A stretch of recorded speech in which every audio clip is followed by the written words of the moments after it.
بسم اللہ الرحمن الرحیم۔ السلام علیکم ناظرین۔ ولادت باسعادت۔ سیدنا امام حسین رضی اللہ تعالیٰ عنہ کی ولادت باسعادت ہجرت کے چوتھے سال 6 شعبان المعظم کو ہوئی تھی۔ ولادت کے بعد آپ ایک سفید کپڑے میں لپیٹ کر نبی کریم صلی اللہ علیہ وآلہ وسلم کی خدمت اقدس میں پیش کیے گئے۔ نبی کریم صلی اللہ علیہ وآلہ وسلم نے آپ کے دائیں کان میں اذان اور بائیں کان میں اقامت فرمائی، تہنیک کا عمل فرمایا، لعاب دن منہ میں ڈالا اور برکت کی دعا فرمائی۔ سر پر زعفران مل کر ان کی والدہ سیدہ فاطمہ زہرا رضی اللہ تعالیٰ عنہ کے سپرد کیا۔ 7ویں روز بال منڈوا کر ان کی ہم وزن چاندی صدقہ کی، نام رکھا اور عقیقہ میں 2 مینڈے ذبح کیے، ایک ران دایا کو دی اور اس کے بعد ختنہ کیا۔ حضرت حسین رضی اللہ تعالیٰ عنہ کا حلیہ مبارک۔ آپ حضرت حسین رضی اللہ تعالیٰ عنہ کا قد درمیانہ تھا، نہ انتہائی طول نہ اور بہت کوتاہ، پیشانی کشادہ، سینہ فراخ تھا، مونڈوں کے درمیان قدرے فاصلہ تھا، ہڈیاں بڑی اور مضبوط تھی، ہتھیلیاں اور تلوے قدرے کشادہ تھے، جسم گھٹا ہوا اور انتہائی خوبصورت تھا، خوبصورتی کے ساتھ حسن صورت کے بھی مالک تھے، آواز میں سوز اور ترنم تھا، داڑھی مبارک پر وسمہ لگاتے تھے۔ وسمہ ایک بوٹی ہے جس کے پتے مہندی کی جگہ استعمال ہوتے ہیں۔ رسول صلی اللہ علیہ وآلہ وسلم کے ساتھ مشابہت۔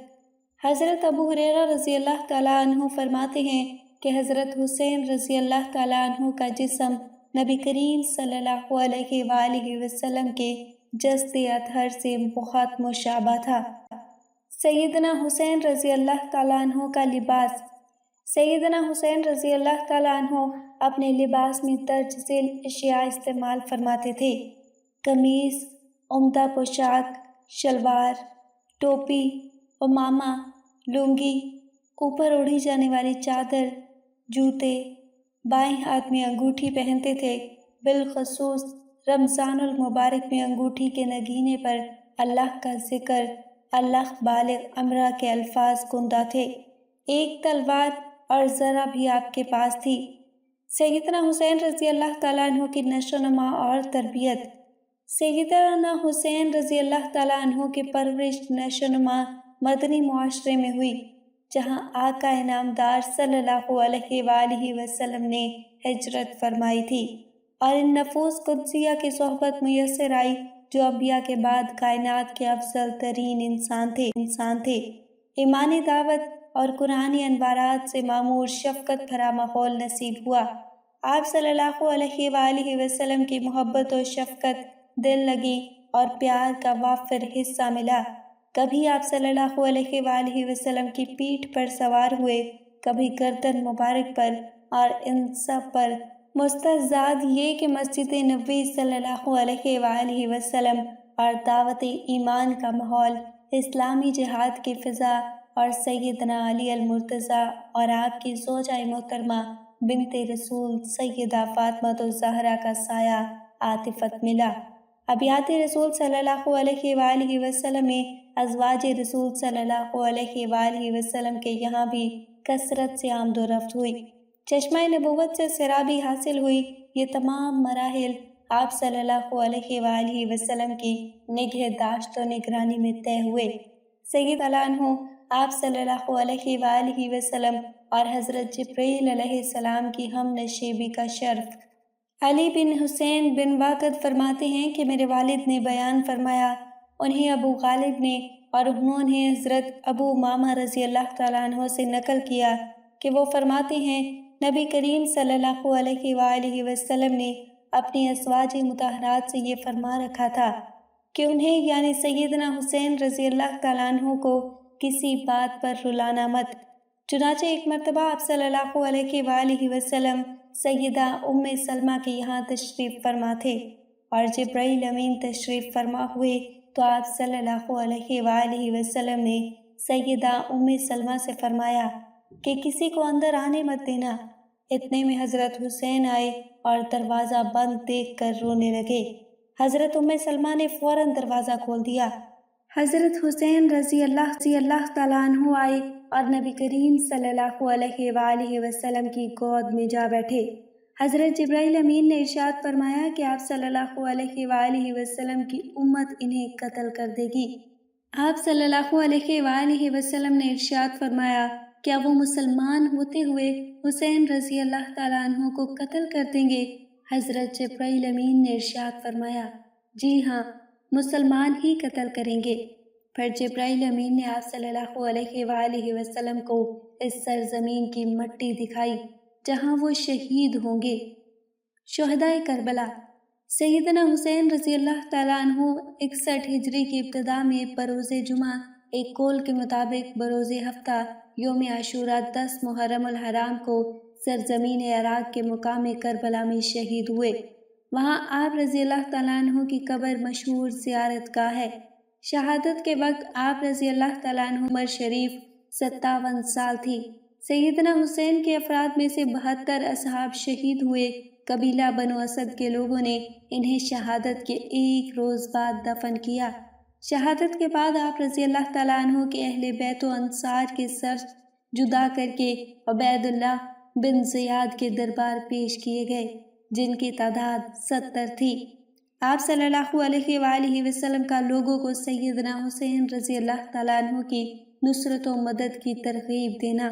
حضرت ام سلمہ رضی اللہ تعالیٰ عنہ سے روایت ہے کہ نبی کریم صلی اللہ علیہ وآلہ وسلم نے ارشاد فرمایا کہ میرا یہ بیٹا یعنی حسین رضی اللہ تعالیٰ عنہ عراق کی سرزمین میں شہید ہوگا، جس کا نام کربلا ہے۔ تم میں سے جو وہاں موجود ہو اسے چاہیے کہ وہ اس کی نصرت و مدد کرے۔ سیدنا حسین رضی اللہ تعالیٰ عنہ کی محبت، عزت و نصرت جملہ مسلمین پر واجب ہے۔ انہیں تقدس و احترام کا وہ مقام مرتبہ دینا ضروری ہے کہ ان کا ذکر مبارک بھلائی اور خیر سے ہی کیا جائے۔ یہ بات نبی کریم صلی اللہ علیہ وآلہ وسلم نے خیر القرون میں ان ہستیوں کی موجودگی میں جن کے بارے میں رضی اللہ تعالیٰ عنہ رضوا عنہ کا پروانہ صادر ہو چکا تھا، اسی عقیدے اور اساس کو کبار صحابہ رضی اللہ تعالیٰ عنہ، خیار صحابہ رضی اللہ تعالیٰ عنہ، تابعین اکرام نے اپنایا۔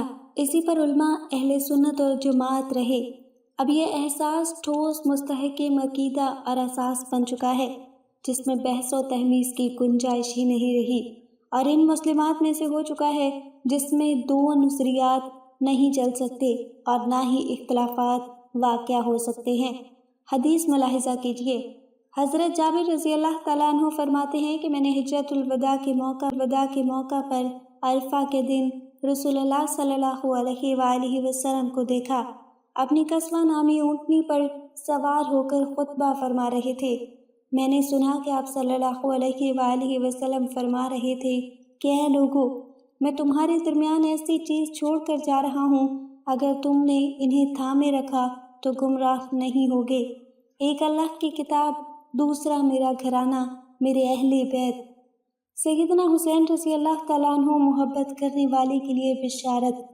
حضرت اسامہ بن زید رضی اللہ تعالیٰ عنہ ارشاد فرماتے ہیں کہ ایک رات میں کسی ضرورت کے تحت نبی کریم صلی اللہ علیہ وآلہ وسلم کی خدمت اقدس میں حاضر ہوا۔ چنانچہ میرے دستک دینے پر آپ صلی اللہ علیہ وآلہ وسلم باہر تشریف لائے تو آپ صلی اللہ علیہ وآلہ وسلم کچھ بوجھ سا اٹھائے ہوئے تھے، مگر مجھے معلوم نہ ہو سکا کہ کیا چیز ہے۔ جب میں اپنی ضرورت کی بات کر کے فارغ ہوا تو میں نے عرض کی کہ اے اللہ کے رسول صلی اللہ علیہ وآلہ وسلم، آپ کیا اٹھائے ہوئے ہیں؟ فرماتے ہیں کہ میرے اس کہنے پر نبی کریم صلی اللہ علیہ وآلہ وسلم نے اپنی چادر مبارک کھول کر دکھائی تو پہلو میں سیدنا حسن اور سیدنا حسین رضی اللہ تعالیٰ عنہ اجمعین سوار تھے۔ آپ صلی اللہ علیہ وآلہ وسلم نے ارشاد فرمایا کہ یہ میری بیٹی کے لخت جگر ہیں۔ اے اللہ، مجھے ان دونوں سے محبت ہے اور تو بھی ان سے محبت رکھ، اور جو ان سے محبت کرے انہیں بھی محبوب بنا لے۔ بارگاہ نبوت تک رسائی کا ذریعہ۔ داؤد بن ابو عوف ابو جحاف سے مروی ہے کہ وہ ابو حازم سے اور وہ ابو ہریرہ رضی اللہ تعالیٰ عنہ سے روایت کرتے ہیں کہ نبی کریم صلی اللہ علیہ وآلہ وسلم نے ارشاد فرمایا، جس نے حسن حسین رضی اللہ محبت کی اس نے مجھ سے محبت کی، اور جس نے ان سے عداوت کی اس نے مجھ سے عداوت کی۔ سیدنا حسین رضی اللہ تعالیٰ عنہ کا کردار۔ سیدنا حسین رضی اللہ تعالیٰ عنہ کی زندگی ہمارے اور رہتی دنیا تک کے مسلمانوں کے لیے نمونہ عمل ہے، اور بالخصوص آج کے اس دور میں جہاں اس دین متین کے خلاف اور اس کے ماننے والوں پر ظلم و ستم اور سازشیں ہو رہی ہیں۔ سیدنا حسین رضی اللہ تعالیٰ عنہ اسلامی تاریخ کی وہ مقدس اور پاک باز ہستی ہیں کہ جنہوں نے کبھی ظلم کے آگے سر نہ جھکایا اور کلمہ حق بلند کیا، اور کسی کے دباؤ میں نہیں آئے، اور اپنی دانست میں غلطی کو روکنے کی حد الامکان کوشش کی، یہاں تک کہ جان کی قربانی بھی دے دی۔ بلا شبہ آپ رضی اللہ تعالیٰ عنہ کی شہادت تاریخ اسلام کا ایسا دردناک اور المناک حادثہ ہے جسے کبھی بھلایا نہیں جا سکتا، اور اس کی کثرت ہے اور کرتا رہے گا، اور جنہوں نے بھی اس ظلم میں کسی بھی درجے کا حصہ لیا انہیں امت نے کبھی قبول نہیں کیا۔ لیکن یہ بات درست نہیں کہ ہم شہادت کے غم میں پڑھ کر شرعی حدود کو نظر انداز کریں، اور جس نوحہ خوانی کو نبی کریم صلی اللہ علیہ وآلہ وسلم نے جاہلیت کا عمل کہہ دیا، اسے ممنوع کر دیا، اس کو عبادت سمجھ کر انجام دے، یہ سراسر شرعی حکم کی پامالی اور ارشاد نبوی صلی اللہ علیہ وآلہ وسلم کی مخالفت ہے۔ اس لیے حادثہ شہادت پر افسوس اور ظالموں سے بدلہ اپنی جگہ، لیکن نوحہ خوانی کے نام پر جو فضولیات دین میں کر لی گئی ہیں ان سے ہر مسلمان کو بچنا اور بچانا لازم ہے۔ اسی طرح یہ بھی ہرگز درست نہیں کہ ہم بعض صحابہ یا اہل بیت کی محبت کے بہانے سے دوسرے صحابہ پر لعن طعن کریں یا ان کی شان میں گستاخیاں کریں۔ کسی بھی محب رسول کو یہ باتیں قطعاً زیب نہیں دیتی۔ حضرات گرامی، ہمارا دین قیامت تک باقی رہنے والا دین ہے، اور اس کی سب بنیادی باتیں معتبر نصوص سے ثابت ہے، اس لیے من گھڑت رسومات کے ذریعے اصل دین کو بدلا نہیں جا سکتا، اور قیامت تک ایسی کوئی کوشش کامیاب نہیں ہو پائے گی انشاءاللہ۔ نبی کریم صلی اللہ علیہ وآلہ وسلم نے ارشاد فرمایا کہ میری امت میں ہمیشہ ایک جماعت ایسی قائم رہے گی جو حق پر ثابت رہے گی، کوئی بھی اسے قیامت تک ذلیل نہیں کر پائے گا۔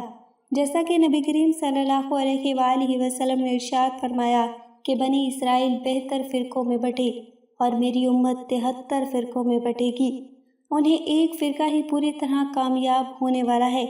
دریافت کیا گیا کہ یہ کون سا فرقہ ہے، تو آپ صلی اللہ علیہ وآلہ وسلم نے ارشاد فرمایا جو میرے اور میرے صحابہ کے طریقے پر قائم ہو، وہی جماعت برحق ہے۔ اسی لیے ہمیں چاہیے کہ ہم صحابہ کرام رضوان اللہ تعالیٰ علیہ اجمعین کے طریقوں پر ثابت قدم رہیں، اور بلا کسی امتیاز کے تمام ہی صحابہ کرام کی تعظیم کریں، اور کسی سے ادنیٰ سے بھی بدگمانی نہ رکھیں۔